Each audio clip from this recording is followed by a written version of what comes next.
दोस्तों हम फिर से लेकर आ चुके हैं आप लोगों के लिए सुबह की सभी ताजा और बड़ी खबरें। फटाफट अंदाज में एक एक कर बताएंगे आपको आज देश और दुनिया से क्या बड़ी खबरें निकलकर सामने आ रही हैं। लेकिन उससे पहले दोस्तों एक नजर डालेंगे सुर्खियों पर। प्रधानमंत्री नरेंद्र मोदी के ऊपर गरजे राहुल गांधी, बोले फिलहाल हमने सच बोला है, सावरकर ने मांगी थी माफी, अगर दम है तो भारत जोड़ो यात्रा रोक के बताओ।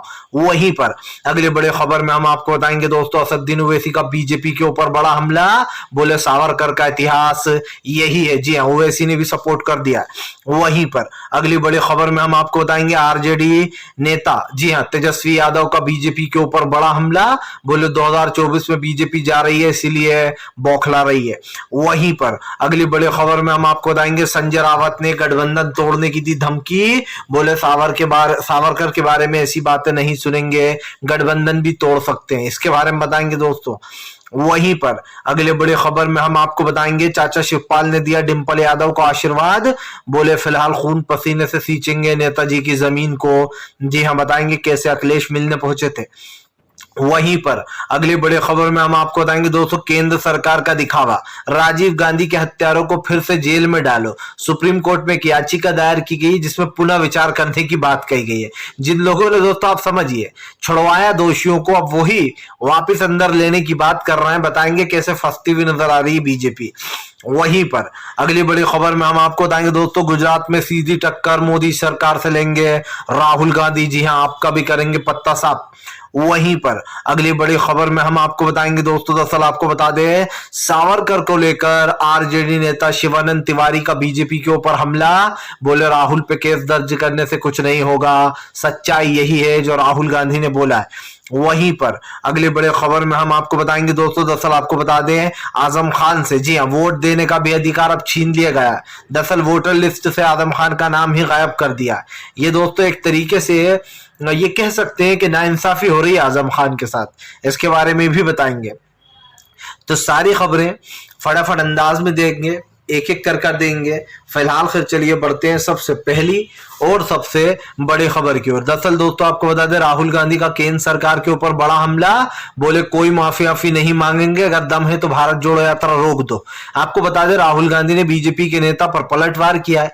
दरअसल राहुल गांधी ने बीते दिन दोस्तों सीधे आरएसएस और बीजेपी से टक्कर ले ली। इन दिनों दोस्तों राहुल गांधी आरएसएस से टक्कर लेने के मूड में नजर आ रहा है। राहुल गांधी ने आपको बता दें सावरकर की एक जो है यहाँ पर चिट्ठी बताई। उस चिट्ठी में उन्होंने कहा कि वीर सावरकर जो थे उन्होंने अंग्रेज से कहा था कि माय डियर सर, मैं इसी जेल में रहना चाहता हूं, यानी कि मैं आपके ही दोस्तों चरणों में पड़ा रहना चाहता हूं, आपके साथ हूं मैं। बेसिकली उनका कहने का मतलब यह था कि मैं जेल में हूं और मैं आपके साथ हूं। इस बात को राहुल गांधी ने पढ़कर बताया। उन्होंने वो चिट्ठी भी साझा की जिसके में वीर सावरकर के साइन थे। और उसके बाद दोस्तों आपको बता दें सियासत गर्म हो गई। जैसे ही राहुल गांधी ने ये बात कही भारतीय जनता पार्टी के नेताओं को मिर्ची लगने लगी।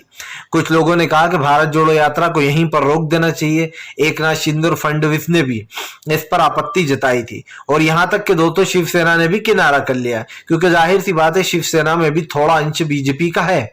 तो अब दोस्तों राहुल गांधी के इस बयान से किनारा कर लिया, जिसके बाद आपको बता दें राहुल गांधी ने कहा कि अगर सरकार चाहती है और अगर सरकार को लगता है कि वो यात्रा रोक सकती है तो कोशिश कर ले, रोक कर देख ले इस यात्रा को। और राहुल ने यह भी कहा कि फिलहाल डरते नहीं, हम जो बात बोली है उस पर बिल्कुल खड़े रहेंगे। राहुल गांधी ने कहा कि वो लोगों की मर्जी है, वो केस दर्ज कराएं, वो हमारी भारत जोड़ो यात्रा रोकने की कोशिश करें, लेकिन सच्चाई यही है कि वीर सावरकर ने हाथ जोड़कर अंग्रेजों के सामने दोस्तों अपने हथियार डाल दिए थे बेसिकली, और वो जेल में रह रहे थे। उस वक्त उन्होंने कहा था कि माय डियर सर, मैं जेल में ही रहना चाहता हूं। मतलब कि मैं दोस्तों आप समझ आइए, मैं उन लोगों के साथ नहीं हूं जो आंदोलन कर रहा है, जो देश को आजाद कराने की कोशिश कर रहा है। मैं तो आपके साथ ही हूं और माफी मांग ली थी। ये सेकंड फेज था सावरकर का। पहले फेज में हालांकि जब पहले बार सावरकर थे दोस्तों, पहले के सावरकर अलग थे, लेकिन सावरकर ने बाद में खास करके जान के डर से कि जान चली जाएगी तो ऐसा करा था। उन्होंने चिट्ठी साइन भी की थी और ये सब कुछ बातें निकलकर अब सामने आ गई हैं, जिसमें दोस्तों लेकिन हैरानगी की बात ये नहीं है कि ये चिट्ठी निकलकर सामने है। हैरानगी की बात ये है दोस्तों कि अब राहुल गांधी अपने फुल फॉर्म में आ गए और इस बार वो सीधी टक्कर आरएसएस से ले रहा है। आप देखिए वीर सावरकर का मुद्दा फिर से उठा है और ऐसा लग रहा है जैसे राहुल गांधी सीधे बीजेपी से टक्कर नहीं बल्कि आरएसएस से टक्कर लेने के मूड में। चलिए बढ़ते हैं एक और अगली बिग ब्रेकिंग की तरफ। बता दोस्तों अगली जो बड़ी खबर निकल कर आ रही है, आपको बता दें चाचा शिवपाल ने दिया डिंपल यादव को आशीर्वाद, बोले नेताजी की जमीन को खून से भी सींचेंगे। दरअसल आपको बता दें चाचा शिवपाल ने एक ट्वीट किया, उस ट्वीट में उन्होंने लिखा कि फिलहाल जो नेताजी थे उनकी जमीन को खून से भी सींचेंगे। आपको बता दें दोस्तों विधानसभा चुनाव के बाद अखिलेश यादव और उनके चाचा शिवपाल में दूरी आ गई थी, उन्होंने दूरी बना ली थी। अखिलेश भी चाचा शिवपाल से ठीक तरीके से बोलते नहीं थे, यही कारण था कि इन दोनों में काफी दूरी आ गई थी। लेकिन जैसे ही नेताजी का निधन हुआ तो वैसे ही दोस्तों अखिलेश यादव अच्छे से जानते हैं कि मैनपुरी सीट जो है उसकी रग रग से वाकिफ है चाचा शिवपाल, क्योंकि अगर दोस्तों नेताजी के बाद कोई उस जमीन पर सबसे ज्यादा चला है तो वो चाचा शिवपाल ही हैं। ऐसे में आपको बता दें अखिलेश यादव और डिंपल यादव चाचा शिवपाल के घर पहुंचे थे उनका आशीर्वाद लेने।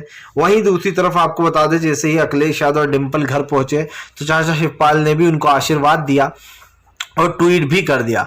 वहीं दूसरी तरफ ये साफ हो गया है कि अब शिवपाल दोस्तों अपने भतीजे कहीं ना कहीं अखिलेश के साथ वापस आ चुके हैं और उन्होंने जो है आशीर्वाद भी दे दिया है अपनी बहू डिंपल यादव को। अब ये कहना गलत नहीं होगा दोस्तों कि मैनपुरी की सीट पे अखिलेश यादव की ही जीत होना है। सबसे बड़ी बात यह कि इस बार अखिलेश ने डोर टू डोर का प्रचार का तरीका निकाला है। अखिलेश यादव अपने गढ़ में घर घर जा रहा है और बेसिकली सीधे अगर बात की जाए तो वो सीधे बात कर रहे हैं, क्योंकि इससे क्या होता है दोस्तों एक कनेक्शन भी बन जाता है कि आप सामने वाले घर में जाते हो प्रचार करने, और अगर आप यूं प्रचार करते हो तो भीड़ तो दिखाई देती है लेकिन वो वोटों में तब्दील नहीं होती है। इसीलिए कहीं ना कहीं अखिलेश ने अपनी एक नई रणनीति बनाई है। आजकल आपको याद होगा डोर टू डोर का ये जो प्रथा ये कांग्रेस ने चालू की है, गुजरात में कांग्रेस ने यही किया है, डोर टू डोर जाकर उसके बाद अब अखिलेश यादव भी वही करते हुए नजर आ रहा है, जिससे बीजेपी को एक बड़ा झटका लग सकता है। और यहाँ पर सबसे बड़ी बात ये दोस्तों जो लोग कह रहे थे कि चाचा शिवपाल कभी बीजेपी में शामिल हो जाएंगे, कभी किसी और पार्टी के कयास लगाए जा रहे थे, ऐसा उन्होंने कुछ नहीं किया। लेकिन अब देखना होगा कि क्या फिर से चाचा भतीजा एक हो चुके हैं पूरी तरीके से। फिलहाल चलिए बढ़ते हैं एक और अगली बिग ब्रेकिंग की तरफ। बता दोस्तों अगली जो बड़ी खबर निकल कर आ रही है, आपको बता दे दोस्तों भारतीय जनता पार्टी के ऊपर जमकर गरजे अरविंद केजरीवाल, बोले फिलहाल एमसीडी चुनाव में हार देखकर डर रही बीजेपी, हमारे ऊपर लगा रही है झूठे आरोप। दरअसल दोस्तों बीजेपी लगातार आरोप लगा रही है कि आम आदमी पार्टी टिकट बेच रही है, लाखों रुपए में टिकट बेच रही है, जिसके बाद अब आम आदमी पार्टी बीजेपी के ऊपर हमलावर हो गई है। आम आदमी पार्टी का कहना है कि फिलहाल बीजेपी झूठ बोल रही है और हमने ऐसा कुछ नहीं किया। आपको बताता चलूं दोस्तों इससे पहले भी काफी सवाल उठे थे, लेकिन सवाल सिर्फ ये नहीं है कि क्या सच में ये लोग टिकट बेच रहे हैं। सवाल ये है दोस्तों कि फिलहाल जो आरोप लगाया गया आम आदमी पार्टी के ऊपर उसको झूठा साबित करने में आम आदमी पार्टी जुट गई है। ये आप भी जानते हैं कि आम आदमी पार्टी का सिर्फ एक ही मकसद है कि बीजेपी जिस तरीके से झूठ बोल रही है उसको कहीं ना कहीं उजागर करना। अब आम आदमी पार्टी तो दोस्तों पूरी तरीके से जो यहाँ पर फेल हो चुकी है, क्योंकि जाहिर सी बात है कि आम आदमी पार्टी भी उसी राह पर निकली हुई है जिस राह पर बीजेपी है। लेकिन इस बात को भी झुटलाया नहीं जा सकता है कि दोस्तों इस वक्त अगर सबसे ज्यादा दबदबा किसी का दिल्ली में है तो वो आम आदमी पार्टी है। हालांकि पिछली बार बीजेपी ने आम आदमी पार्टी को बड़ा झटका दिया था एमसीडी चुनाव में, एमसीडी में ज्यादा सीट नहीं ला पाई थी, लेकिन अब की बार दोस्तों आम आदमी पार्टी पूरे एमसीडी को भी अपने कंट्रोल में लेना चाहती है और यही बात है जो इस बार मुकाबला जो है यहाँ पर दोस्तों सीधे टक्कर का हो रहा है। अब देखना ये होगा कि क्या सच में ये सब कुछ हो पाएगा, यानी कि वहां पर एमसीडी में किसकी सरकार बनती है, क्योंकि नगर निगम में दोस्तों सीधी सी बात यह है कि जो कर्मचारी हैं ना ही उनको सैलरी मिल रही है और ना ही बीजेपी वहां के दिल्ली के लोगों के लिए कुछ करती है। इसीलिए आम आदमी पार्टी चाहती है कि नगर निगम के जो केंद्र के पास पैसा जाता है, जो करोड़ों रुपए अरविंद केजरीवाल को देना पड़ता है, वो पैसा उन्हीं के पास रहे और वो अपने तरीके से नगर निगमों को संभाले। अगर ऐसा हो जाता है दोस्तों तो केजरीवाल की ताकत दिल्ली में डबल हो जाएगी, क्योंकि इस वक्त एमसीडी बटी हुई एमसीडी बीजेपी के पास है, सरकार जो है वो चला रहे हैं अरविंद केजरीवाल। ऐसे में अगर एमसीडी का चुनाव जीत जाती है आम आदमी पार्टी तो उसकी जो ताकत है वो दुगनी हो जाएगी दिल्ली में, और फिर ये कह सकते हैं कि बीजेपी को एक और बड़ा झटका लग जाएगा दिल्ली में, क्योंकि अब तक तो ये नगर निगम के बल पर बैठे हुए थे। अगर ये भी हाथ से खिसका तो बीजेपी पूरी तरीके से बर्बाद है। सिंपल सी बात ये है दोस्तों कि इस वक्त भारतीय जनता पार्टी केजरीवाल से डरी हुई। आप देखिए गुजरात में जो अब तक नहीं हुआ था, केजरीवाल ने सेंध लगाने का काम किया है, वो भी बीजेपी के गढ़ में। लेकिन सबसे बड़ी बात यह है कि इन दोनों ने बहुत मेहनत की, पर जब दोस्तों कांग्रेस की एक रैली की बात आई तो माहौल कुछ अलग ही हो गया है। गुजरात में ऐसा लग रहा है जैसे राहुल गांधी की एक रैली जन सैलाब उमाड़ देगी। चलिए बढ़ते हैं एक और अगली बिग ब्रेकिंग की तरफ। बता दोस्तों अगली जो बड़ी खबर निकल कर आ रही है, आपको बता दोस्तों इंदौर में मिली धमकी भरी चिट्ठी, राहुल गांधी को बम से उड़ाने की धमकी दी गई है। जी हाँ, दरअसल दोस्तों आपको बता दें इंदौर में राहुल गांधी के नाम से एक मिठाई की दुकान पर एक चिट्ठी छोड़ी गई है जिसमें राहुल गांधी को बम से उड़ाने की बात की गई है। आपको बताते चले इन दिनों राहुल गांधी अपनी भारत जोड़ो यात्रा में बिजी हैं। इस दौरान राहुल गांधी को लेकर काफी चर्चाएं चल रही हैं। जाहिर सी बात है दोस्तों ये धमकी भरी चिट्ठी भी किसी ऐसे इंसान ने लगी है जो नहीं चाहता कि भारत जोड़ो यात्रा आगे बढ़े। ऐसे में आपको बता दें राहुल गांधी के लिए ये चिट्ठी रखी गई, लेकिन आपको बता दूं इस चिट्ठी तक पहुंच गई है पुलिस पर। अब ये देखना है कि चिट्ठी भेजी किसने। अभी तक जो है सिर्फ और सिर्फ जो है यहाँ पर इसका पता ही लगा है कि मिठाई की दुकान पर ये चिट्ठी थी, लेकिन अभी ये पता नहीं चला है कि आखिरकार ये चिट्ठी रख कौन रहा है। और सबसे बड़ी बात एक और चीज ये भी है दोस्तों कि फिलहाल अब ये देखना होगा कि आखिरकार बीजेपी करना क्या चाह रही है, क्योंकि ये आप भी जानते हैं कि फिलहाल भारतीय जनता पार्टी बड़ी ही चालाकी से काम करती है।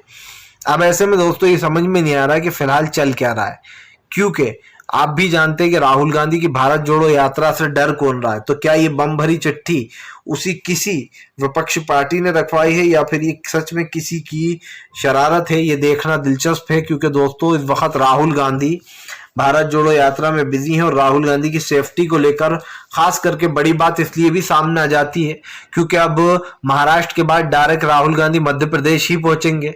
मध्य प्रदेश में वो भोपाल इंदौर को कवर करेंगे, जिसके बाद ये मतलब साफ हो जाएगा दोस्तों कि फिलहाल राहुल की भारत जोड़ो यात्रा मध्य प्रदेश में बीजेपी को एक बड़ा झटका दे सकती है। चलिए बढ़ते हैं एक और अगली बिग ब्रेकिंग की तरफ। बता दोस्तों अगली जो बड़ी खबर निकल कर आ रही, जयराम रमेश का बीजेपी के ऊपर बड़ा हमला। बोले फिलहाल जिन्ना ने किए थे भारत के 2 टुकड़े।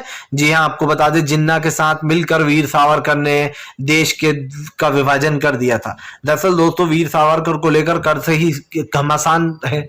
एक तरफ राहुल गांधी ने वीर सावरकर का मुद्दा उठाकर डायरेक्ट आरएसएस से पंगा लिया है, तो वहीं दूसरी तरफ आपको बता दें जयराम रमेश ने जो राहुल गांधी की बात है उसको सही ठहराते हुए कहा कि फिलहाल ये बिल्कुल सही बात है।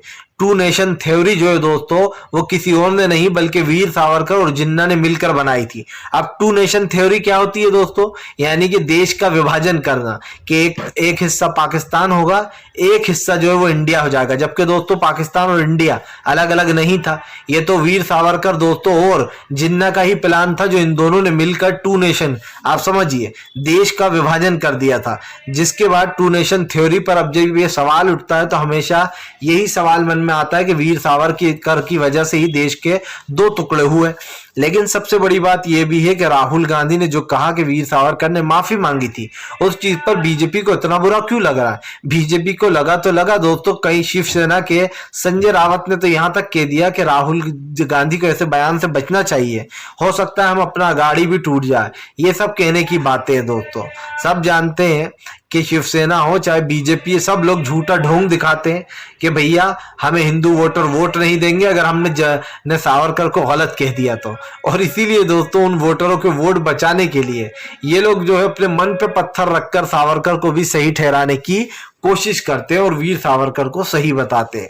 अब भैया ये तो सामने ही है कि वीर सावरकर ने क्या किया था, कैसे किया था, चिट्ठी तक सामने है, साइन भी सामने है। और उसके बावजूद भी दोस्तों लोगों ने अपनी आंखों पर, कुछ लोगों ने, राजनीतिक लोगों ने पट्टी बांध रखी है जिनको ये लगता है कि किसी को कुछ पता नहीं चलेगा। चलिए बढ़ते हैं एक और अगली बिग ब्रेकिंग की तरफ। बता दोस्तों अगली जो बड़ी खबर निकल कर आ रही है, आपको बता दें केंद्र सरकार ने राजीव गांधी के हत्यारों को वापस जेल में डालने के लिए पुनर्विचार करने को बोला है सुप्रीम कोर्ट को। दरअसल दोस्तों जब बीजेपी फंसने लगती है तो आप समझिए वो हंसने लगती है। क्यों हंसने लगती है? क्योंकि दोस्तों अब बीजेपी को पता था कि नलिनी और वाले मामले में और चंद्र वाले मामले में दोस्तों ये लोग फंसते हुए नजर आ रहा है। राजीव गांधी के हत्यारों को इन्होंने आराम से बाहर तो निकलवा दिया, लेकिन ये लोग ये भूल गए कि ये मामला दोस्तों एक आप समझिए पूर्व प्रधानमंत्री का है जो अब इस दुनिया में नहीं है दोस्तों। लेकिन राजीव गांधी उस समय प्रधानमंत्री थे जब उनको बम से उड़ाया गया। जाहिर सी बात है दोस्तों, हमारे देश में किसी की जान ले ली जाती है और उनके दोषियों को छोड़ दिया जाता है, और आप बीजेपी के लिए तो आम बात हो चुकी है। इससे पहले आपको पता होगा कि कैसे बिल्किस बानो के उन 11 रेपिस्टों को न सिर्फ बाहर छोड़ा गया बल्कि उनके गले में फूल माला डालकर मिठाई खिलाकर उनका स्वागत किया गया। और अफसोस की बात यह है कि उन लोगों के साथ उसमें महिलाएं भी थी, महिलाएं भी बाकायदा उनका आदर कर रही थी, आदर सत्कार कर रही थी बिल्किस के दोषियों का। एक महिला होकर दूसरी महिला की पीड़ा समझ में नहीं आ रही थी।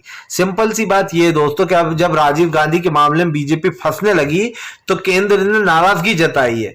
भाई आप भी सोच रहे होंगे आज सूरज किधर से निकला है। केंद्र ने नाराजगी जताते हुए सुप्रीम कोर्ट में एक याचिका दायर कर दी कि सुप्रीम कोर्ट इस फैसले पर पुनर्विचार करे। मतलब कि पुनर्विचार मतलब दोस्तों कि इस पर सोचे और सोच समझकर ये फैसला ले कि इनके जो दोषी हैं राजीव के उनको वापस जेल में डाला जाए। बीजेपी का ये कहना है, लेकिन ये सब कुछ दिखावा है दोस्तों। जो लोग बिल्किस के दोषियों को छुड़ा सकते हैं, जो लोग राजीव गांधी के दोषियों को छुड़ा सकते हैं, वो बाद में ढोंग भी कर सकते हैं, और इसी ढोंग के ऊपर बीजेपी फंस चुकी है कि आप हत्यारों को छोड़ लाओ भैया। चलिए बढ़ते हैं एक और अगली बिग ब्रेकिंग की तरफ। बता दोस्तों अगली जो बड़ी खबर निकल कर आ रही है, आजम खान से छीना वोटिंग का हक, भड़के अखिलेश यादव। दरअसल दोस्तों आपको बता दें आजम खान का रामपुर से चुनाव अपनी जगह अब की बार उन्होंने वसीम उनके जो करीबी माने जाते हैं दोस्तों उनको खड़ा करा है। ऐसे में दोस्तों अब आजम खान से जो है यहाँ पर वोट देने का हक भी छीन लिया गया।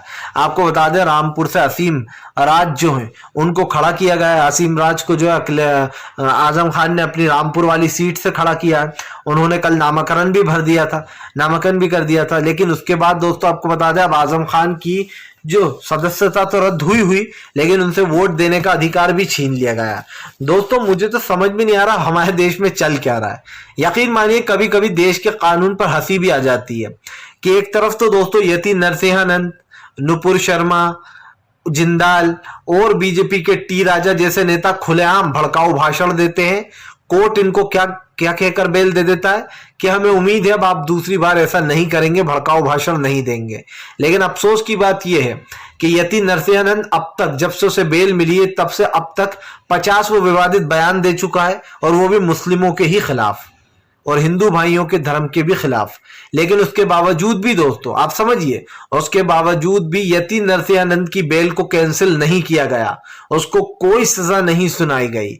इससे साबित होता है दोस्तों कि हमारे देश का जो कानून है वो वाकई में दोहरा चरित्र रखता है। क्यों रखता है दोस्तों? कि आजम खान के लिए तो कुछ और सजा, यति नरसिंहानंद के लिए कुछ और सजा। अगर मुस्लिम ने पत्थर फेंका है तो वो जेल में सड़ेगा, अगर किसी हिंदू भाई ने फेंका है तो उसके ऊपर कोई कार्रवाई नहीं होगी। ये बीजेपी की सच्चाई है, और बीजेपी ने आज देश में इसी तरीके का कानून बनाया है जो दो बांटों में बंट गया है। सिंपल सी बात यह है दोस्तों कि आज जो आप आजम खान के ऊपर कार्रवाई कर रहा हो, क्या वही कार्रवाई दोस्तों अनुराग ठाकुर के ऊपर नहीं होना चाहिए थी, जो आज खेल मंत्री बनकर बैठा हुआ है?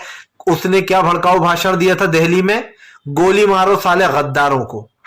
इसके बाद आप ले लीजिए कपिल मिश्रा को, इसने सरेआम जो है यहाँ पर दोस्तों CAA-NRC के उस प्रदर्शन के दौरान जो है यहाँ पर ये पहुंचा उन जगह पर जहां पर ये हो रहा था प्रोटेस्ट शाहीन बाग, और वहां पर जाकर इसने खुलेआम कहा कि इन लोगों को हटाओ, अगर ये नहीं हटे तो कल मैं अपने लड़कों के साथ आऊंगा और फिर मैं अपने तरीके से हटाऊंगा।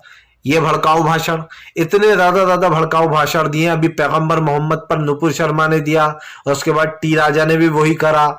उसके बाद आप देखिए कि मोहम्मद पैगंबर साहब के बारे में यति नरसिंहानंद ने भी वही जहर उगला, लेकिन उसके बावजूद भी इसकी बेल कैंसिल नहीं हुई। अगर कोई और होता दोस्तों बेल पर और वो ऐसे भड़काऊ भाषण देता तो उसकी 10 बार बेल कैंसिल हो जाती।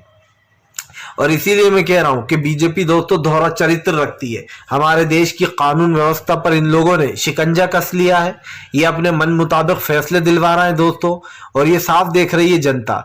ये मैं नहीं कह रहा हूं, ये कपिल सिब्बल ने खुद ने कहा है कि अब लोगों का विश्वास धीरे धीरे कानून से भी उठ गया है, क्योंकि जाहिर सी बात है कानून फैसले ही ऐसे दे रहा है कि अब देखकर हैरानगी होती है। फिलहाल वीडियो अच्छा लगे तो लाइक करें, चैनल पर पहली बार आए सब्सक्राइब जरूर करें ताकि आगे भी ऐसी वीडियोस आपको दोस्तों मिलती